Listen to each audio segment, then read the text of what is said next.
Assalamualaikum warahmatullahi wabarakatuh. Perkenalkan, saya Magna SSI MSI, dosen program studi S1 Sains Data, Fakultas Sains dan Informatika, Universitas Pertiban. Video ini merupakan bagian dari pernyataan diri dosen dalam unjuk kerja Tridharma Perguruan Tinggi yang menampilkan implementasi pembelajaran pada mata kuliah analisis data kategori.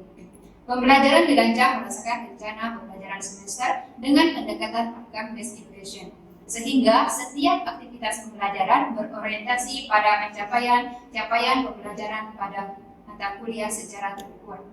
Dalam pelaksanaannya, saya menerapkan 3 komponen utama, yaitu delivery, interaction, dan assessment.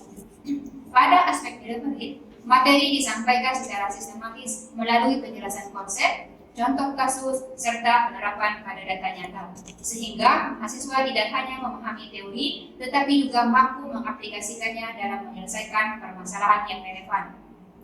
Pada aspek interaction, saya menerapkan pembelajaran yang berpusat pada mahasiswa melalui pendekatan project-based learning dan case method. Mahasiswa bekerja dalam kelompok kecil untuk menganalisis data nyata, berdiskusi, menyampaikan hasil analisis, serta memperoleh umpan balik selama proses pembelajaran. Sementara saya berperan sebagai fasilitator yang membimbing dan mengarahkan jalannya diskusi. Pada aspek asesmen, penilaian dilakukan secara berkelanjutan melalui keaktifan mahasiswa dalam diskusi, kemampuan menginterpretasikan hasil analisis, penyelesaian tugas proyek, serta presentasi hasil kerja. Umpan balik diberikan secara langsung selama proses pembelajaran untuk membantu mahasiswa memperbaiki pemahaman dan meningkatkan capaian belajarnya. Selanjutnya, saya akan menampilkan implementasi pembelajaran pada pertemuan ke-10 dengan materi interpretasi parameter model regresi logistik, terutama pada koefisien, regresi, dan kontrasio, yang menggunakan data hasil penelitian mahasiswa sebagai dasar pembelajaran. Melalui kegiatan ini, mahasiswa diharapkan mampu menginterpretasikan hasil analisis regresi logistik secara tepat serta mengaitkannya dengan konteks permasalahan yang diteliti. Selamat menyaksikan. Wassalamualaikum warahmatullahi wabarakatuh. Assalamualaikum warahmatullahi wabarakatuh. Alhamdulillah, kita hari ini semuanya. Baiklah, sebelum memulai perkuliahan, ada baiknya kita berdoa untuk agama dan kepercayaan masing-masing, sehingga apa yang kita pelajari menjadi ilmu yang bermanfaat dan perkuliahan yang berlancar. Berdoa, silakan. Doa selesai. Selanjutnya, sebelum memulai kita presentasi dulu. Tulis nama bulan hari ini. Ya, Harum. Alhamdulillah, semuanya hadir ya. Dengan orang.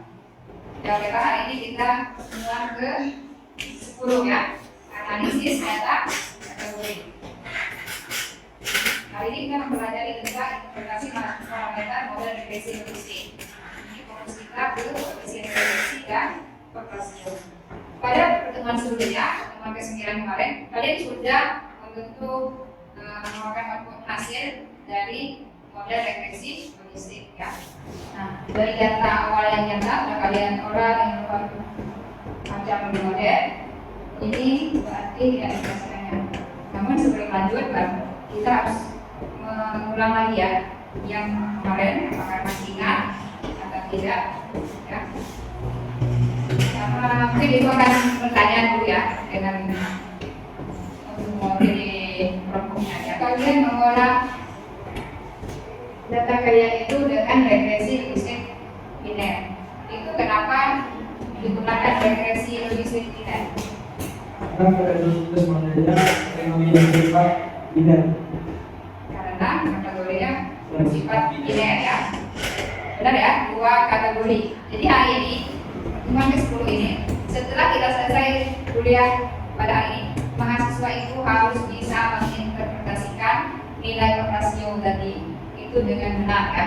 Jadi yang kalian kemarin itu regresi logistik modelnya itu yang dikeluarkan kamu waktu diajar ada output masing-masing itu kan hanya angka itu kan bisa dijelaskan di ini kalau dibaca langsung oleh orang-orang yang belum paham statistik itu kan apa arti angka ini.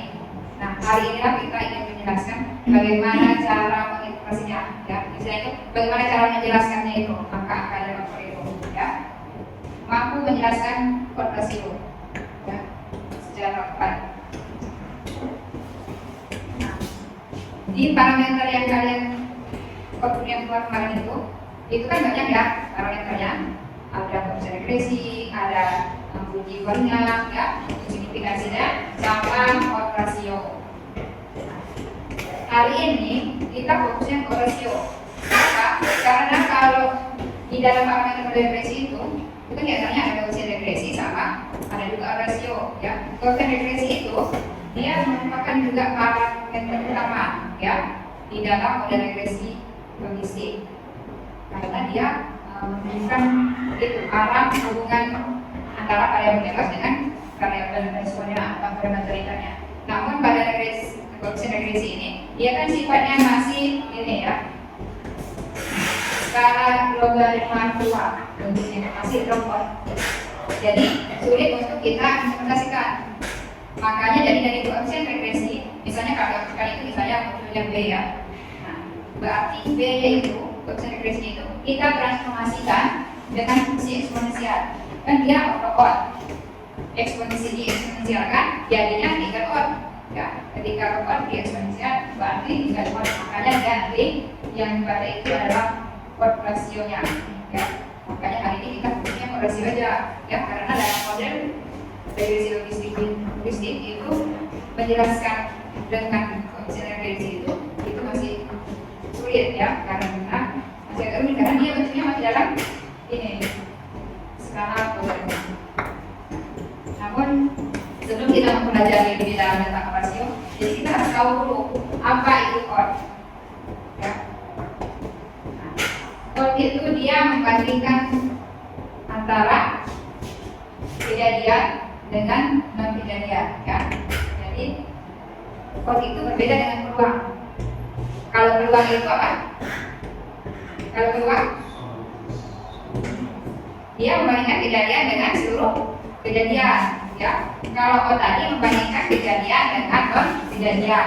Ya, kalau ditanya berapa peluang berminat menjadi wirausaha, berarti 60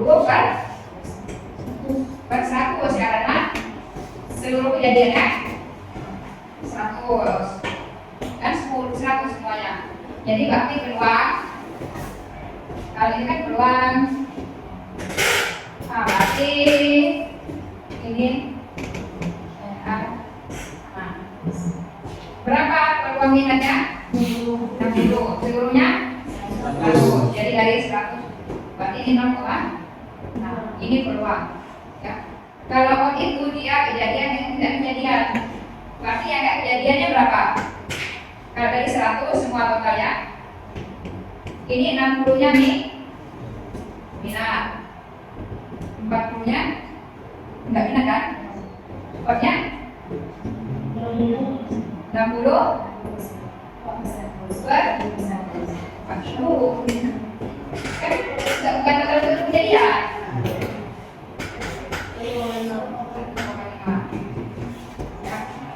Ini 0,6 nanti dia jadi 10%.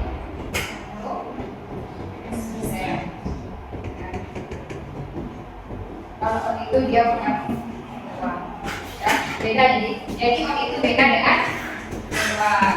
Setelah kita tahu apa itu chord, nanti kita ganti ke chord rasio. Kalau rasio berarti apa? Apa rasio? Rasio itu per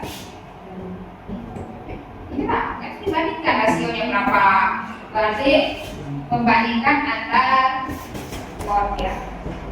Jadi chord satu kelompok dengan kelompok lain itu dibandingkan, itu rasio, ya.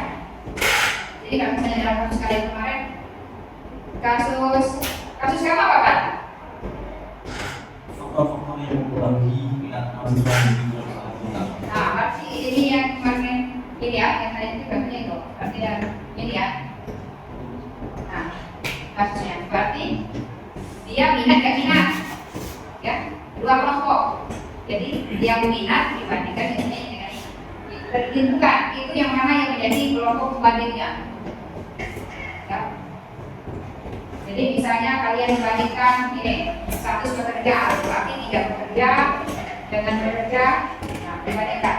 Jadi yang dibandingkan dengan dua kelompok. Jadi yang kelompok ini yang tidak bekerja dibandingkan dengan kode yang bekerja. Jadi jadinya rasio.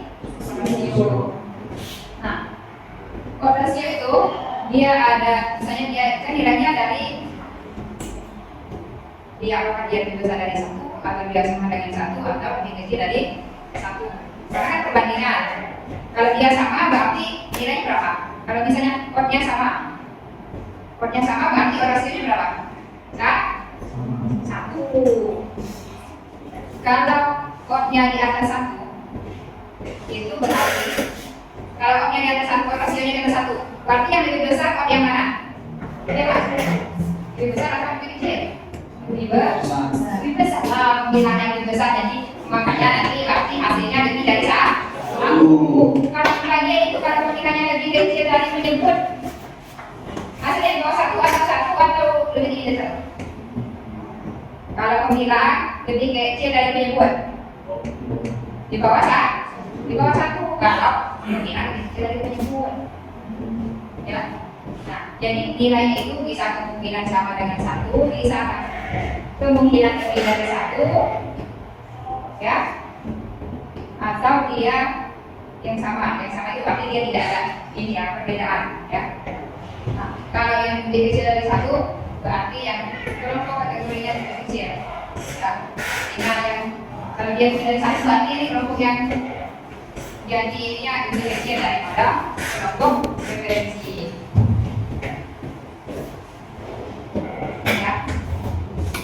Jadi kalau rasionya sama dengan 1, dia tidak ada perbedaan antara dua kelompok, ya.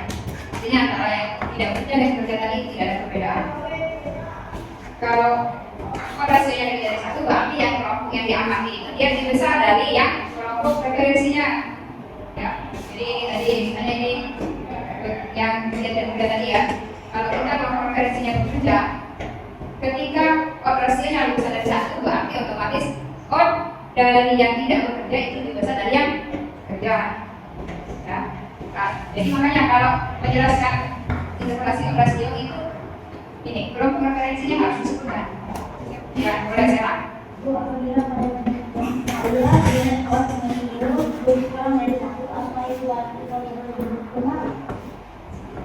maksudnya kalau rasionya jadi lebih dari 1.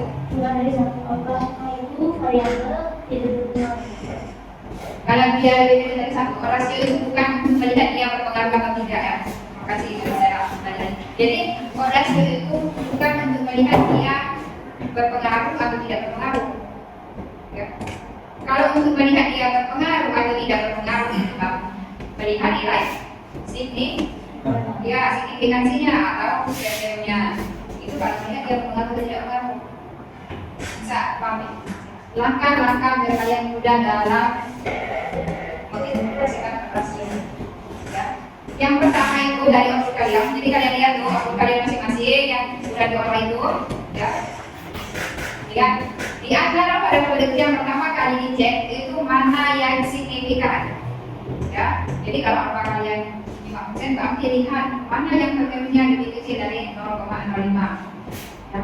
Jadi di list dulu itu signifikansinya. Setelah dia udah kalian lihat, udah ini apa yang signifikan. Nah, setelah itu kan baru kalian lihat kalian ambil yang 5 misalnya, ternyata yang signifikan itu hanya ada 3. Tapi yang 3 itu yang kalian ini informasikan dulu, kumpulkan dulu, ya. Setelah itu dari yang 3 itu kalian lihat rasionya, ya. Setelah itu baru kalian simpulkan, ya, dengan kalimat, ya. Dari penelitian yang pernah kita lakukan, ya, ini melihat apakah pengaruh ini ada pengaruh status pekerjaan terhadap IPK. Jadi apakah mahasiswa yang sangat bekerja sama yang tidak bekerja itu ada perbedaan IPK secara signifikan atau tidak. Jadi lihat pengaruhnya, ya.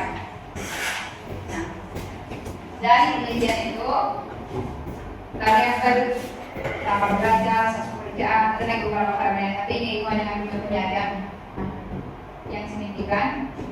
Misalnya ini dari dua ini, berarti yang tidak bekerja karena kelompok referensinya itu bekerja, berarti dibandingkan yang tidak bekerja dibandingkan dengan bekerja. Jadi mahasiswa yang tidak bekerja memiliki OR 4,5 kali lebih besar untuk pada IPK di atas 3 ya, dibandingkan dengan mahasiswa bekerja. Nah, baru simpulnya hari ini menunjukkan bahwa mahasiswa yang tidak bekerja itu cenderung untuk mendapatkan IPK lebih baik ya. Nah, nanti kalian setelah diskusi perwakilannya aja itu menyampaikan hasil diskusinya mana pada pertama pilih dulu yang signifikan, terus dari yang signifikan itu misalnya ada 3 yang signifikan, kalian pilih aja satu variabel untuk kalian jelaskan orasionya. Jelaskan orasinya itu dalam satu kalimat, nanti disimpulkan berdasarkan informasi itu berarti dalam kasus kalian itu apa, simpulkan kasus kalian yang kalian lihat ya. Nah, untuk penilaiannya nanti dilihat, berarti ketepatan kalian menginstalasikan itu 4% ya. Terus ini kesimpulannya dapat menyimpulkan dari apa yang kalian informasikan itu 5%, kemampuan menjelaskan 20%, sama kerjasama kelompoknya ya. Kalau masih ada yang bingung boleh nanya ya, apa yang perlu diskusikan. Aku ingin bertanya, Boleh nggak? apakah cara menginterpretasikan organisasi sama mau semua penelitian? Ya, pada dasarnya sama ya. Maksudnya ini udah sama, tapi kalimatnya itu sesuai dengan konteks penelitian kalian masing-masing ya. Tapi sama misalnya, sebutkan dulu variabelnya apa ya. Nanti kelompoknya, kategorinya maksudnya ya. Kalau kalian ngomong kelompok arti maksudnya kategorinya apa dibandingkan dengan kategori apa ya. Jadi sebutkan angkanya. Pada dasarnya sama untuk semua penelitian ini, sama untuk kelompok ini ya. Maksudnya urutannya itu ya, sebutkan angka berapa berapa, sebutkan kelompok referensinya sama. Tapi nggak sama persis itu karena dia harus sudah masuk dalam konteks penelitian kalian ya. Jadi jangan kalian jelaskan itu dibanding misalnya kelompok A dibandingkan dengan kelompok B gitu. Jadi ini kalau menjelaskan hasilnya itu sesuai dengan kasus kalian kemarin yang kalian olah ya, kata-katanya udah. Jadi memang benar nyata ya, bukan berdasarkan masih seperti yang template seperti ini. Nah ini kan ada variabel kan beda kan nih, nama variabelnya apa. Oke, selesai udah ya. Berarti kamu siapa dulu atau aku aja ya, acak aja ya. Jangan kompor, kasihan kelompok 1. Berarti kelompok 2 dulu. Siapa yang akan menjelaskan? Saya. Oke. Izin memaparkan hasil diskusi kelompok kami mengenai kepuasan mahasiswa terhadap layanan akademik. Bertiga variabel. Yang pertama, kecepatan layanan dengan signifikansi 0,04, orientasi 3,22. Yang kedua, keramahan petugas dengan signifikansi 0,17, orientasi 2,31. Dan yang ketiga, kemudahan sistem dengan signifikansi 0,38, orientasi 1,95. Berdasarkan regresi logistik, kami memilih variabel kecepatan layanan karena mempunyai nilai orientasi sebesar 3,52 dengan nilai signifikansi 0,04. Hasil tersebut menunjukkan bahwa kecepatan layanan berpengaruh secara signifikan terhadap tingkat kepuasan mahasiswa. Interpretasi dari nilai orientasi sebesar 3,52 adalah bahwa mahasiswa yang memperoleh pelayanan akademik dengan cepat memiliki sekitar 3,52 kali lebih besar rasa puas dibandingkan mahasiswa yang memperoleh pelayanan yang lambat.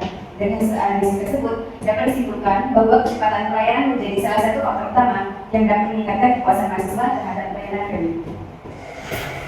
Kasusnya apa? Kepuasan layanan ya? Kepuasan mahasiswa terhadap pelayanan akademik. Berarti variabelnya dia kamu pilih apa? Kecepatan layanan. Ya.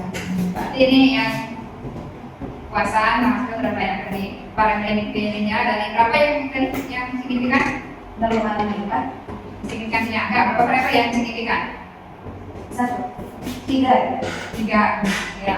Sudah 3. Dari 3 ya kan ini urutannya kan harus menjelaskan ini dulu itu dari yang maksud kalian mana yang signifikan ada 3. Berarti Terus dari 3 itu pilih 1, pilihnya kecepatan layanan. Nah, berarti yang dibandingkan itu tidak cepat dengan cepat gitu ya. Ini dibandingkan ya. Nah, itu kan berarti intinya Mbak, pelayanan yang cepat berapa kali Pak? 3,52. Berarti yang dibanding bandingnya itu ya lambat gitu ya. Berarti kalau yang cepat lebih ini ya, 3,5 kali ya, untuk merasa puas dibandingkan yang lambat. Oke, selanjutnya nomor 1. Di sini kami pakai 3 level. Yang pertama adalah digital, itu kategori tinggi dan rendah. Yang kedua itu persepsi pengusaha, menjanjikan kategori menjanjikan dan tidak menjanjikan. Yang ketiga itu dukungan keluarga dengan kategori mendukung dan tidak didukung. Dari hasil yang didapat, 3 level tersebut signifikan karena nilainya kurang dari 0,05.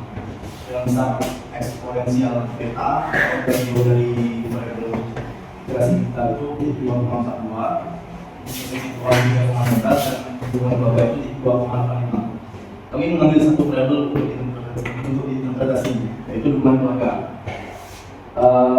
Berdasarkan hasil tersebut dapat diketahui bahwa dukungan keluarga tersebut berpengaruh signifikan terhadap minat mahasiswa menjadi wirausaha kita. Nilai rasio sebesar 2,85 menunjukkan bahwa mahasiswa yang memperoleh dukungan keluarga memiliki orientasi 2,85 kali lebih besar untuk berminat menjadi wirausaha digital dibandingkan dengan mahasiswa yang tidak memperoleh dukungan keluarga. Oke, dengan mahasiswa yang tidak memperoleh dukungan keluarga sebagai kelompok referensi atau kelompok banding itu, yang kemudian dapat kami simpulkan bahwa dukungan keluarga merupakan salah satu faktor yang berperan penting dalam meningkatkan minat mahasiswa untuk menjadi wirausaha digital. Dukungan keluarganya apa kategorinya? Mendukung dan tidak memperoleh dukungan keluarga, antara memperoleh dukungan keluarga dan tidak memperoleh dukungan keluarga. Oke, jadi kasusnya ini itu ya berapa? Untuk berwirausaha digital ya. Di antara kelompoknya itu ada 3 yang signifikan ya. 3 signifikan ya. Nah, diberikan salah satu tadi dukungan keluarga. Ya. Yang jadi referensi referensinya apa tadi? Tidak mendukung, Tidak memperoleh dukungan. ya, tidak. Jadi mahasiswa itu tidak memperoleh dukungan ya. Sama yang berarti yang memperoleh dukungan itu berapa kali tadi? Berapa orangnya? 2,85. Oke. Kelompok selanjutnya yang terakhir. Kelompok 3 ya. Oke.